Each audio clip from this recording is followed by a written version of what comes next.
Bonjour à toutes et à tous et bienvenue dans ma nouvelle vidéo. Ça fait peut-être 3 fois que je refais cette vidéo. Vous avez dû voir dans le titre de quoi ça va sûrement parler, mais en gros je vais vous parler d'une rupture amoureuse que j'ai vécue il y a à peu près 10 ans de ça. J'ai regardé en fait il y a une semaine la vidéo de Swan Périssé. Vous devez sûrement la connaître, c'est une youtubeuse qui raconte en fait des expériences de sa vie. Je la trouve très drôle et je l'ai découverte il y a tout récemment. Elle a fait en fait une vidéo sur les ruptures amoureuses. Elle a en fait filmé sa vie quotidienne en essayant de guérir de ça. Et j'ai trouvé sa vidéo vraiment très bien. Je vous la mettrai en barre d'infos si jamais vous l'avez pas vue, comme ça si jamais vous voulez voir ce que c'est. Ça m'a fait remonter avec des souvenirs que j'avais un petit peu occultés, enfin que j'avais oubliés simplement parce que voilà, je suis passée à autre chose. J'ai eu l'idée en fait de vous parler de mon expérience par rapport à ça, tout simplement. Je fais pas cette vidéo pour, voilà, je veux pas citer nom, je vais pas citer de détails, je veux pas, voilà, vous parler vraiment en détail de ce qui s'est passé. Mais j'ai pensé que ça pourrait être intéressant. Presque tout le monde, je pense, a eu un jour le cœur brisé. Je sais pas du tout ce que ça va donner, je sais pas du tout si c'est une bonne idée ou pas de la faire cette vidéo. Mais voilà, j'ai pensé que ça pouvait être intéressant si vous êtes en train de traverser une phase difficile en ce moment par rapport à ce genre de choses. Vous donner mon expérience, vous dire que c'est possible de se relever. Je suis très mal à l'aise à faire cette vidéo, donc je sais pas du tout si je vais même la poster parce que c'est juste peut-être juste pour parler à ma caméra, donc c'est peut-être une bonne chose. Bref, on commence tout de suite. C'est un sujet en fait voilà que je déteste évoquer parce que comme j'ai dit, ça me fait remonter beaucoup de souvenirs et pas forcément des bons. En 2012, donc il y a 8 ans à peu près, j'ai vécu en fait une rupture amoureuse assez profonde et assez douloureuse. Je vais essayer de faire ça un petit peu dans l'ordre parce que sinon je vais m'y perdre, parce que je vais partir dans des monologues. Bon, manière c'est un monologue de toute façon parce que je suis toute seule. Mais je veux dire, voilà, je vais partir dans des histoires et tout, donc je vais essayer de vraiment faire ça structuré pour pas que vous soyez trop perdus avec tout ça. Donc on va commencer tout d'abord avec mon histoire, ma relation en fait avec cette personne. J'étais en couple en fait de mes 16 ans à 20 ans avec une personne que j'ai énormément aimée. C'était quelqu'un vraiment de très bien, une bonne personne. Mais c'est vrai que voilà, notre relation a peut-être tourné un petit peu trop à l'addiction, du moins en tout cas de mon côté. On était toujours collés ensemble, on faisait toujours tout ensemble. De mes 16 ans à mes 20 ans, je crois pas qu'il y ait pas un seul jour qu'on ne se soit pas parlé au téléphone au moins 3 heures ou qu'on ne soit pas passé un moment ensemble. On était très fusionnels. Et comme vous devez sûrement l'imaginer, être trop fusionnel peut parfois engendrer des problèmes. Je vais pas vous donner de nom, comme je dis, je veux garder en fait l'identité de cette personne, on va dire un peu secrète. On est chacun passé à autre chose et j'ai pas envie que cette vidéo l'affecte. Chacun vis-à-vis de son côté maintenant, c'est simplement une histoire qui s'est terminée et comme beaucoup d'autres qui se sont terminées dans la vie. C'est par respect en fait envers lui que je veux pas voilà, divulguer son identité. Comme j'ai dit, on est resté à peu près 4 ans ensemble et en fait la rupture un peu s'est faite un petit peu du jour au lendemain, on va dire un petit peu, quand je dis un petit peu c'est... Sur le coup c'était un choc pour moi parce que je m'y attendais pas du tout. Mais avec un petit peu de recul, je peux voir en fait qu'il y avait quand même des signes avant-coureurs qui montraient qu'un jour ça allait se terminer. On était dans une relation très addictive et notamment de mon côté et c'est vrai que voilà, c'était pas... à la longue c'était pas durable. Et moi en fait à l'époque je ne l'avais pas vu parce que je le voyais pas, j'étais, on va dire, vous savez quand vous êtes amoureuse ou amoureux, vous êtes un petit peu aveuglé par l'amour, vous voyez rien du tout ce qui se passe autour de vous. Et c'est vrai qu'à l'époque pour moi, ça a été vraiment un gros choc en fait lorsque tout s'est terminé. De plus, donc ce qui n'aidait pas à ma peine, cette personne en fait au même moment où on se séparait, il participait en fait à un télécrochet qui avait beaucoup de succès en France. Il commençait aussi à gagner beaucoup de notoriété dans la ville où j'habitais, donc c'est-à-dire voilà, on entendait parler de lui tout le temps, mais vraiment tout le temps. La diffusion de l'émission dans laquelle il apparaissait, et j'apparaissais aussi dans certains moments, était diffusée à peu près peut-être une semaine ou deux après qu'on soit séparés. Donc c'est vrai qu'en fait, il n'y a pas beaucoup de personnes qui savaient que nous étions séparés lorsque l'émission a été diffusée. L'émission est passée, beaucoup de personnes, j'ai reçu énormément de messages, voilà, beaucoup de personnes qui me demandaient « Ah, c'est trop bien !» Tout le monde était trop content, et moi j'étais la seule devant ma télé en train de chialer comme une merde, parce que je savais que tout ça, c'était terminé. C'était, on va dire, une expérience extrêmement éprouvante, parce que voilà, je pouvais me voir à la télé avec lui, mais c'était très bref, hein. Je cherchais pas l'émission, ça sert à rien, parce que vous allez sûrement pas trouver. C'était compliqué, c'était dur, parce que voilà, j'étais toute seule dans mon canapé en train de regarder la diffusion de l'émission. C'était un moment horrible à vivre. J'ai passé, je crois, des heures et des heures à pleurer devant la télé et dans mon lit. Enfin bref, j'en ai pas dormi de la nuit. Surtout qu'en plus, voilà, beaucoup de personnes n'étaient pas au courant que nous étions séparés à ce moment-là, parce que c'était tout récent.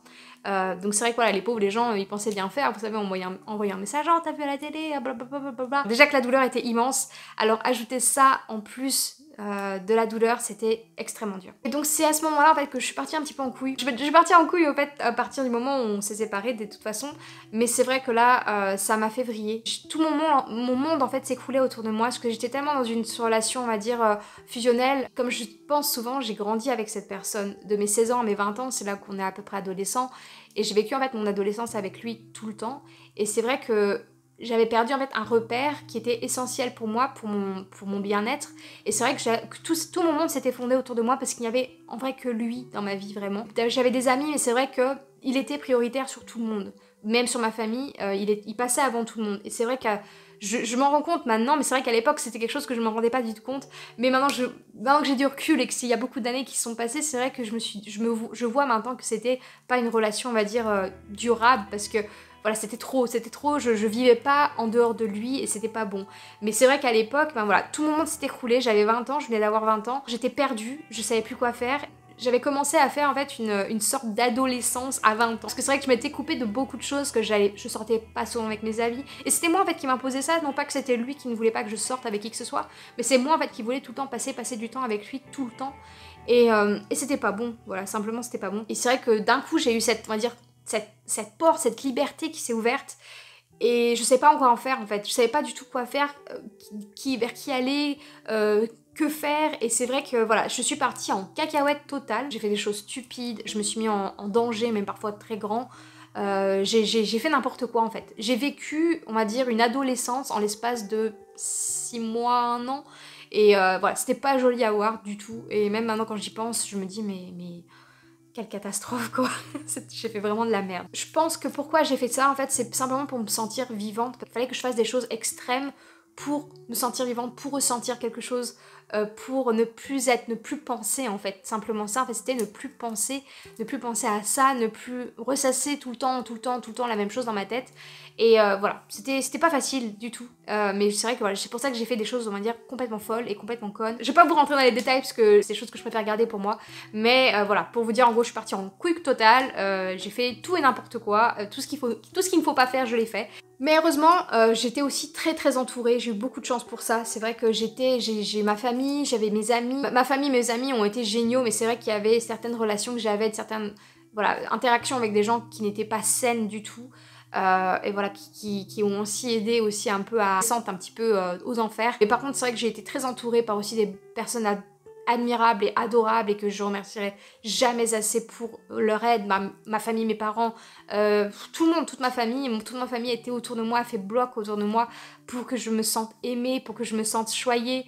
Mes amis, j'ai eu une poignée d'amis pour qui j'ai de l'estime mais que j'estimerai toute ma vie parce qu'elles ont été là pour moi. Elles ont été là pour moi. J'ai vraiment passé du bon temps avec elles m'ont refait vivre, elles m'ont fait vibrer et j'ai pu retrouver en fait ce sens, ce goût de la vie que j'avais perdu. J'étais parfois pas cool du tout avec eux et je m'en rends compte, je sais que je m'en rends compte maintenant avec le temps. C'est vrai que je me suis dit mais c'est vrai que des fois t'as été très extrême aussi dans tes propos, dans tes actes. Si jamais ils regardent ça et si les personnes comprennent de quoi je parle, acceptez mes excuses par rapport à ça parce que c'est vrai que c'était pas cool aussi. À cette époque-là, c'est à l'époque aussi je travaillais dans la prison de ma ville et c'est vrai que je me réfugiais en fait dans le travail. C'était le seul endroit en fait où je pouvais me sentir pas libre d'une certaine manière, c'est fou hein, de se sentir libre dans une prison. En même temps c'était mon choix d'être à la prison, c'était pas du tout la même chose que les détenus qui étaient là. C'est-à-dire qu'en fait j'étais coupée du monde lorsque j'étais en prison, j'avais pas le droit de mon téléphone, j'avais pas vraiment accès au monde extérieur les heures où j'étais en prison. Et c'est vrai que ça m'a fait énormément de bien. Il y avait des fois, des soirs même où j'avais pas du tout envie de rentrer. J'avais limite envie d'aller m'enfermer toute seule dans une cellule et de rester là toute la nuit et de rester là pour toujours en fait. Je voulais plus sortir, je voulais plus aller dehors aussi pour ne plus entendre parler de cette personne parce que c'était constant. Et c'est en fait à cette époque que j'ai décidé, donc peut-être 2-3 mois après notre rupture, que j'ai décidé qu'il fallait que je m'en aille, qu'il fallait que je parte de la ville où j'habitais. Il fallait que vraiment je m'en aille le plus loin possible, et le plus rapidement possible aussi. Parce que je commençais à devenir complètement folle, c'est-à-dire en fait, étant donné que cette personne passait à la télé et commençait à gagner en notoriété, notamment dans la ville où j'étais, parce qu'il était originaire de là, c'était infernal, c'est-à-dire que où que j'aille, où que je sois, n'importe où, dans le bus, chez le coiffeur, dans le magasin, même chez moi, j'étais pas à l'abri d'entendre parler de lui. J'entendais sa voix, je voyais son visage sur les magazines, où vous savez, quand vous passez dehors, vous voyez des banderoles à son nom. Enfin, je pouvais plus. Ça devenait viscéral, je me rendais littéralement malade à chaque fois quand j'entendais parler de lui parce que je ne pouvais plus, il fallait que je passe à autre chose mais je ne pouvais pas passer à autre chose si je restais dans cet endroit-là. C'est là alors fait que j'ai décidé de changer de pays. Je me suis dit la seule manière de te sauver de ça, la seule manière de pouvoir passer à autre chose et de continuer ta vie, c'est de partir le plus loin possible. Et en fait j'ai décidé de partir aux États-Unis. Donc c'est la première option en fait. Au départ, non pas que j'aime l'Amérique, c'est vraiment pas un pays qui m'attire vraiment. Le fait qu'il y ait un océan entre moi et là où j'habitais, c'était ce que je voulais. Je voulais vraiment un départ physique de l'endroit. Par contre, c'est vrai que ma famille n'était pas du tout d'accord. Enfin, pas qu'ils n'étaient pas d'accord, c'est vrai que je pouvais faire ce que je voulais, j'avais 20 ans, voilà, c'est suivi ma vie. Parce que c'était beaucoup trop loin et beaucoup trop soudain, et c'est vrai que s'il m'arrivait quelque chose là-bas aux États-Unis, il n'y avait pas grand-chose qui puisse faire. Donc c'est pour ça en fait que j'ai décidé de, au lieu d'aller aux États-Unis, de partir en Angleterre. Et c'est vrai que l'Angleterre, pour moi, c'était l'endroit où il fallait que j'aille, c'était une révélation pour moi. J'ai toujours aimé Harry Potter, j'ai toujours aimé le monde anglais, j'ai toujours aimé la culture anglaise. Je l'ai senti, c'était simplement le feeling, j'ai senti qu'il fallait que j'aille là-bas. Vous le savez, j'ai monté mon dossier de fille au père. Je crois que j'ai commencé à monter mon dossier en mai, j'ai été contactée en juillet par l'agence qui me disait qu'ils avaient trouvé une famille pour moi, et ça a tout de suite matché. En même pas 4 mois, j'étais partie en fait. Le fait de partir, c'est vrai que ça m'a donné quand même un but. J'allais pouvoir aller de l'avant enfin. Ça me redonnait vraiment de l'espoir en fait en la vie, et c'est vrai que je me suis dit ça y est, tu vas pouvoir t'en aller, tu vas pouvoir t'éloigner de tout ça et oublier, et pouvoir passer enfin à autre chose, à tourner la page. La rupture s'est passée, je crois que c'était février 2012, quelque chose comme ça, et voilà, en septembre j'étais partie en Angleterre, et c'est vrai que j'avais pas réalisé juste avant, mais la séparation avec ma famille, mes parents, a été très dure, mais vraiment très très dure. Étant donné que j'étais tellement, on va dire, dans ma souffrance, dans le fait qu'il fallait vraiment que je parte, qu'il fallait que je m'en aille, que c'était viscéral, qu'il fallait que je parte, que je m'en aille, je n'avais pas réalisé que je quittais aussi le nid, parce que j'avais jamais quitté mes parents, je vivais toujours chez mes parents à l'époque à 20 ans. Et lorsque je me suis montée dans le train, mais je vais sûrement avoir les larmes aux yeux quand je raconte, parce que c'est vrai que c'est quelque chose qui me fait toujours beaucoup de mal quand j'y repense. Désolée, je pleure comme une merde, hein, mais c'est le passage où c'est le plus dur. C'est vrai que je m'étais pas rendu compte avant de prendre le train, avant de me séparer d'eux, mais c'est vrai que voilà, c'était très très difficile. Je suis montée, ils m'ont accompagnée jusqu'à Londres gentiment, parce que j'avais tellement de bagages, je pouvais pas tout transporter toute seule. Donc ils m'ont amenée jusqu'à Londres, ils m'ont mis dans le train à Euston Station, et là on s'est séparés. C'était très très dur. Parce que maintenant, étant donné que je suis maman aussi, je m'imagine le jour où Nolan partira, et c'est vrai que je me dis, je leur ai quand même fait vivre des choses pas cool, et je me rends compte maintenant, parce que je vois, comme je dis, j'ai un enfant maintenant, je me rends compte ce que ça fait. C'était nécessaire aussi d'une certaine manière, je pense. C'était nécessaire pour moi qu'il fallait qu'il y ait ce moment-là en fait pour que je grandisse, pour que j'évolue, que simplement que je fasse d'autres choses dans ma vie que me morfondre et déprimer comme je le faisais. J'en pleure encore parce que c'est pas des pleurs de tristesse, c'est simplement que c'est des pleurs d'émotion, parce que je me souviens de ce moment, je suis en train de revivre un petit peu dans ma tête, je vois les images dans ma tête et je revis un petit peu les émotions que j'avais à l'époque quand j'étais dans ce train et que ça me séparait de ma famille. Et donc comme vous le savez, du jour au lendemain, je suis devenue fille au père, je suis devenue responsable de 3 enfants. Moi qui n'avais pas d'enfants, j'ai dit que j'avais accouché de 3 enfants tout d'un coup, parce qu'il fallait que je m'occupe de 3 enfants. Et c'est vrai que ça m'a fait grandir d'une manière immense. Je parlais pas du tout la langue quand je suis arrivée en Angleterre, comme je dis souvent, je parlais pas du tout anglais, je savais dire mon nom et comment j'allais, mon âge, et c'était tout quoi, c'était vraiment tout ce que je pouvais dire. J'avais eu 5 au bac en anglais, j'étais pourrie, j'avais pas parlé. J'avais toujours en fait ces travers qui me revenaient, voilà, je vivais toujours un petit peu dangereusement, je faisais toujours des choses en fait, étant donné que la peine c'est pas, voilà, la douleur était toujours vivante, était toujours présente dans mon cœur, j'avais toujours le cœur brisé, donc c'est vrai que j'étais toujours en train de me remettre de ça, donc d'une certaine manière c'était super d'avoir cette expérience, mais d'une autre manière, et j'ai aussi fait beaucoup de conneries lorsque j'étais là-bas. Mais heureusement j'ai rencontré des amis qui étaient aussi filles au père et qui ont joué un petit peu le rôle d'ange gardienne, c'était toutes des françaises, elles étaient plus adorables les unes que les autres. Vraiment, je les remercierai jamais assez d'avoir été là pendant ce passage, parce que je sais que j'étais pas du tout facile à vivre. Elles m'ont vraiment aidé à surmonter ça, parce que malgré que je sois loin, c'est vrai que j'avais toujours encore des échos en fait, de ce qui se passait en France, que voilà, ma famille le vivait, parce que mes amis étaient toujours, on avait toujours aussi certains amis en commun avec mon ex-compagnon. Donc c'est vrai qu'il y avait toujours en fait des petites choses qui me remontaient des fois, donc c'est vrai que c'était beaucoup moins intense, heureusement, que si j'étais dans la ville, parce que si j'étais restée dans cette ville, je sais pas du tout ce que j'aurais fait. Oh là là, mais non, j'aurais pété un câble, je sais pas ce que j'aurais fait. Je sais pas du tout ce que j'aurais fait. Le fait de partir dans un nouveau pays, ça m'a tellement aidé, ça m'a fait grandir, ça m'a fait avancer. C'était tout pour moi, c'était génial. Et d'avoir ces filles qui étaient autour de moi, qui m'entouraient, qui m'aidaient, qui me remettaient aussi les idées en place des fois quand je faisais n'importe quoi, parce que je faisais n'importe quoi des fois et je m'en rendais compte, mais c'était plus fort que moi. Jusqu'au jour en fait, à peu près novembre-décembre, j'ai eu une très grosse altercation avec le papa de la famille chez qui je vivais. C'était de ma faute, c'est moi qui ai causé cette altercation. On a eu une grosse dispute et c'est vrai que ça m'a mis une claque dans la tronche. ça m'a mis une grosse claque. Je me suis remise en question. J'ai eu aussi des grosses idées noires à cette époque, voilà, que je souhaite à personne parce que j'ai jamais été comme ça avant. J'ai toujours aimé la vie, j'ai toujours été quelqu'un qui adore la vie, j'aime la vie, j'aime la vie. Et c'est vrai, d'avoir des idées noires comme ça m'a vraiment mis une claque dans la tronche. J'avais deux choix en fait. J'étais soit j'arrêtais là, que c'était plus la peine de continuer, que j'abandonnais tout, soit je continuais, il fallait que je me donne les moyens. Et c'est à partir de ce moment-là, début 2013, que là, tout a commencé à s'apaiser autour de moi. Tout a commencé à aller un peu mieux, même si voilà, j'avais toujours, on va dire, le cœur brisé, même si j'avais toujours de la peine. Voilà, ça revenait de temps en temps, ça remontait, ça descendait. Voilà, il y avait du déni, il y avait aussi, voilà, il y avait tout se passait dans ma tête. Je pourrais faire encore dans la vidéo de Swan Périssé parce que c'est vraiment ce qui m'est arrivé. Elle résume très bien, vous savez, lorsque vous êtes dans le déni, quand vous acceptez la chose. C'est plein de choses comme ça qui sont passées. Je suis arrivée en janvier 2013, février 2013. Là, il y a eu la meilleure chose qui me soit arrivée dans ma vie, c'est ma rencontre avec Tim. Dans ma tête, je voulais plus avoir de relation. Dans ma tête, je voulais être célibataire pendant voilà, des années. Je voulais que je me retrouve en fait, simplement. Mais j'ai rencontré Tim. Lorsque je l'ai rencontré, donc d'abord, j'étais très attirée par son physique parce qu'il a un physique très avantageux, on va dire. Voilà, ça je le sais. Et étant donné qu'en plus je parlais pas très bien anglais à l'époque, lorsqu'il me parlait, je comprenais pas souvent ce qu'il me racontait. Il le sait, ça, vous inquiétez pas, c'est pas un secret.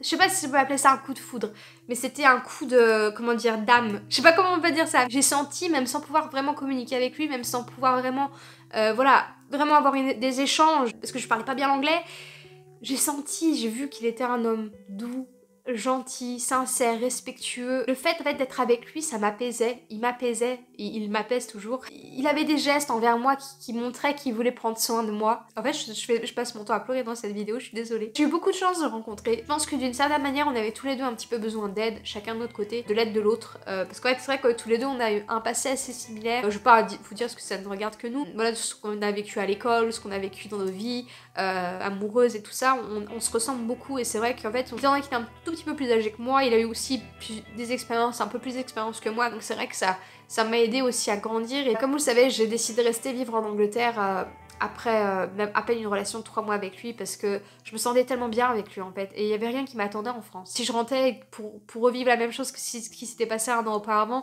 juste pour retomber encore dans tout ça, c'était pas la peine. Ou si je revenais en France, je pense pas que je serais revenue dans la même ville. Je serais sûrement, je sais pas, aller dans le sud, je sais pas, quelque part vers la mer. Je me voyais pas revenir là où j'habitais avant, il fallait que j'ai du changement et puis c'est vrai qu'avec Tim on s'entendait super bien, on s'aimait beaucoup, on s'adorait même. D'être avec lui ça me faisait beaucoup de bien et donc c'est pour ça que j'ai décidé de vivre en Angleterre, de rester vivre en Angleterre et de voir où tout ça allait mener en fait. C'était vraiment un pari risqué, certes c'était très risqué parce que j'aurais pu très bien tomber sur un mec complètement fou dans un pays différent. Comme j'ai dit, je vivais très dangereusement à l'époque et je le conseille pas à tout le monde de faire ça. Prenez pas mon exemple parce que c'est peut-être pas un bon exemple que je montre. Je l'ai senti en moi, j'ai senti que c'était la bonne chose à faire à l'époque et je regrette pas mon choix parce que maintenant vous connaissez la suite, vous savez où j'en suis à peu près, enfin si vous suivez mes vidéos depuis un petit moment. Ça a été un pari gagnant et heureusement que je l'ai fait parce que je sais pas du tout où est-ce que j'en serais maintenant si j'avais pas choisi cette voie-là. J'ai beaucoup appris aussi de ma relation précédente et c'est vrai que j'avais tellement une relation addictive avant, c'est vraiment pas quelque chose que je veux reproduire. Vraiment, j'ai pas reproduit dans mon couple maintenant, je le réalise. Avec Tim, on s'adore, on passe beaucoup de temps ensemble, voilà, parce qu'on vit ensemble de toute façon.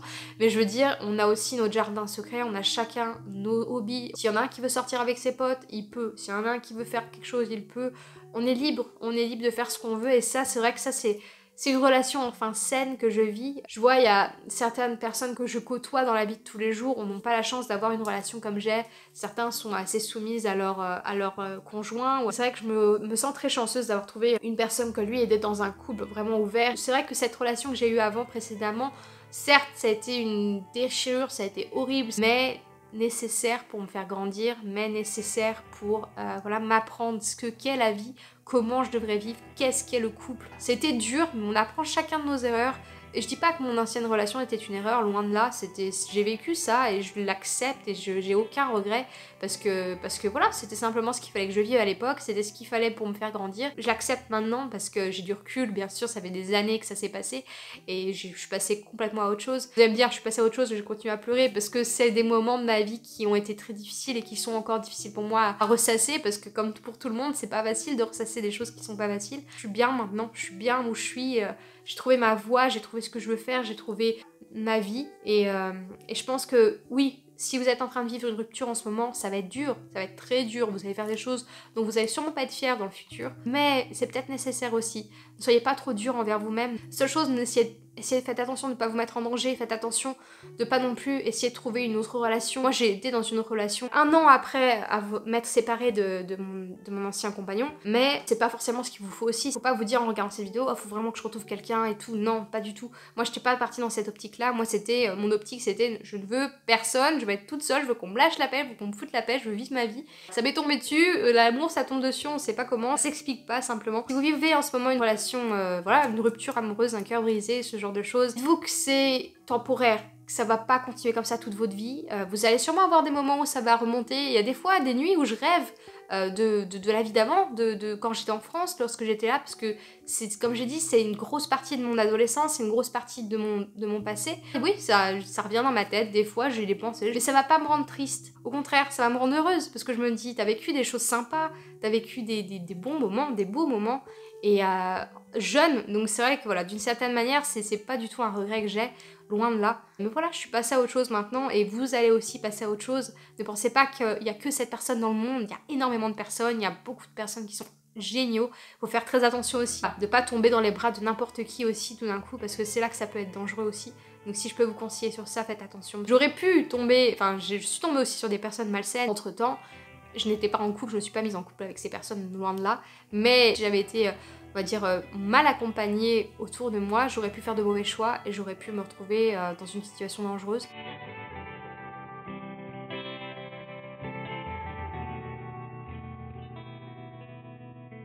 Mais vivez, pensez à vivre, pensez à vous, faites des hobbies, faites des choses que vous n'aviez pas l'habitude de faire, amusez-vous quoi. Souvent les gens me demandent pourquoi je suis partie en Angleterre. Je dis souvent c'est parce que je voulais apprendre la langue, mais vous savez réellement pourquoi je suis partie en Angleterre. Et si vous avez besoin de faire la même chose et partir dans un autre pays pour pouvoir respirer et commencer quelque chose de nouveau, pourquoi pas? Pourquoi pas? Moi ça a fonctionné pour moi. Je pense que c'est simplement une notion de feeling, une notion de ressenti. Si vous sentez que c'est la bonne chose à faire, juste faites-le. Faites-vous un peu confiance. Si vous voyez que ça fonctionne pas, bah revenez, c'est pas grave. Vous aurez essayé, mais je pense qu'il faut tenter des choses. Il faut pas juste se laisser se morfondre dans son canapé, dans le noir, voilà, à pleurer tout le temps. Bah écoutez, c'est tout. Cette vidéo était très longue, je suis désolée, je sais pas du tout si ça me fait sens, mais j'ai senti que j'avais besoin de la faire parce que j'avais besoin un petit peu d'ouvrir les vannes et voilà, de parler un peu de ce sujet-là avec vous. Parce que c'est important, parce que voilà, c'est peut-être des relations passées, mais ça fait ce que l'on est maintenant. Et c'est vrai que je suis assez fière de ce que je suis devenue grâce à ça, et à cause de ça, et grâce à ça aussi. Merci énormément d'avoir regardé cette vidéo. Je vais pas vous demander de vous abonner, ni de liker cette vidéo, parce que c'est pas le but. J'avais simplement envie d'ouvrir mon cœur à vous. Et voilà, que vous connaissiez un petit peu plus mon histoire, qui je suis, d'où je viens, et pourquoi j'ai fait tout ça. J'espère que vous avez aimé cette vidéo quand même, et je vous fais de gros bisous. Et je vous dis à la semaine prochaine pour une nouvelle vidéo. Et soyez cool dans les commentaires, ne jugez pas trop. Merci. Ciao.